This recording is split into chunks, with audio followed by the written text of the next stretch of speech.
মুক্তি নিৰ্মালী বন্তি শিখাৰ প্ৰস্তুতি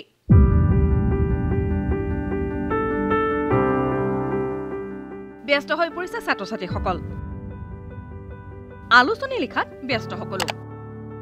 নলবাৰী জিলাৰ প্ৰাথমিক শিক্ষা বিভাগে জিলাখনৰ সহস্ৰাধিক প্ৰাথমিক বিদ্যালয়ৰ ছাত্ৰ-ছাত্ৰীসকলৰ লেখা মেলাৰ লগতে গ্ৰন্থ অধ্যয়নৰ প্ৰতি ধাউতি বঢ়াবলৈ এক বিশেষ পদক্ষেপ গ্ৰহণ কৰিছে জিলাখনৰ প্ৰায় 1000 বিদ্যালয়ত একে সময়তে একোখনকৈ হাতী লিখা আলোচনী প্ৰস্তুত কৰি উলিয়াইছে শিক্ষক শিক্ষয়িত্ৰীসকলৰ সহযোগত ছাত্ৰ-ছাত্ৰীসকলক আকৰ্ষণ কৰিবলৈ পৰম্পৰাগত হাতী লিখা আলোচনীৰ বিপৰীতে তাত শিক্ষণ সামগ্ৰীসমূহ সন্নিৱিষ্ট কৰি ছাত্ৰ-ছাত্ৰীসকলৰ পঢ়াৰ প্ৰতি আকৰ্ষণৰ চেষ্টা চলোৱা হৈছে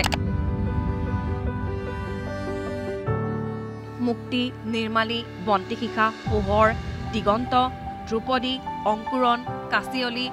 প্ৰকৃতি গজালি আদি বিভিন্ন নামেৰে প্ৰকাশ পোৱা হাতী লিখা আঁচনিসমূহৰ জৰিয়তে লেখা মেলাৰ প্ৰতি ধাউতি জন্মাবলৈ এক পৰিৱেশ সৃষ্টি কৰা হৈছে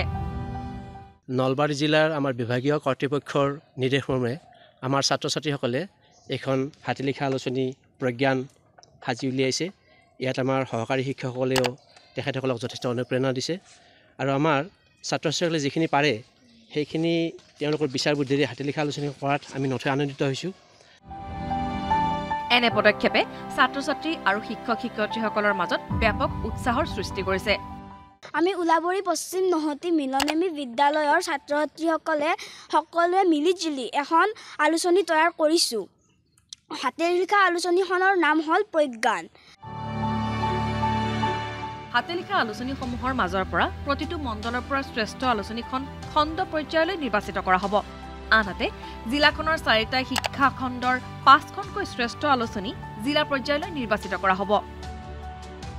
হাতী লিখা আলোচনীৰ পৰা শ্ৰেষ্ঠ হাতী লিখা আলোচনীসমূহ নিৰ্বাচন কৰি পুৰস্কৃত কৰাৰো ব্যৱস্থা কৰা হৈছে বিশেষ কমিটি এখনে সেই মেগাজিনখিনি চাই মেলি পেলাই তাৰ আটাইতকৈ ভাল মেগাজিনখন সিলেক্ট কৰিছে আৰু ক্লাষ্টাৰ লেভেলৰ ভাল মেগাজিনখন আনি ব্লকত জমা দিয়া হৈছে ব্লক লেভেলত যিখিনি মেগাজিন জমা হৈছে তাৰ ভিতৰত আৰু আটাইতকৈ ভাল মেগাজিন 5খন এখন বিশেষ কমিটিৰ দ্বাৰা সিলেক্ট কৰি পেলাই ডিষ্ট্ৰিক্টত দিবলৈ দিয়া হৈছে এই কাৰ্যৰ দ্বাৰা ছাত্ৰ-ছাত্ৰীসকলৰ মানসিক উৎকৰ্ষ সাধনৰ চেষ্টাত প্ৰশংসাও কৰা হৈছে নলবাৰীৰ পৰা ৰমেন কলিতা বাতৰি বিভাগ DD অসম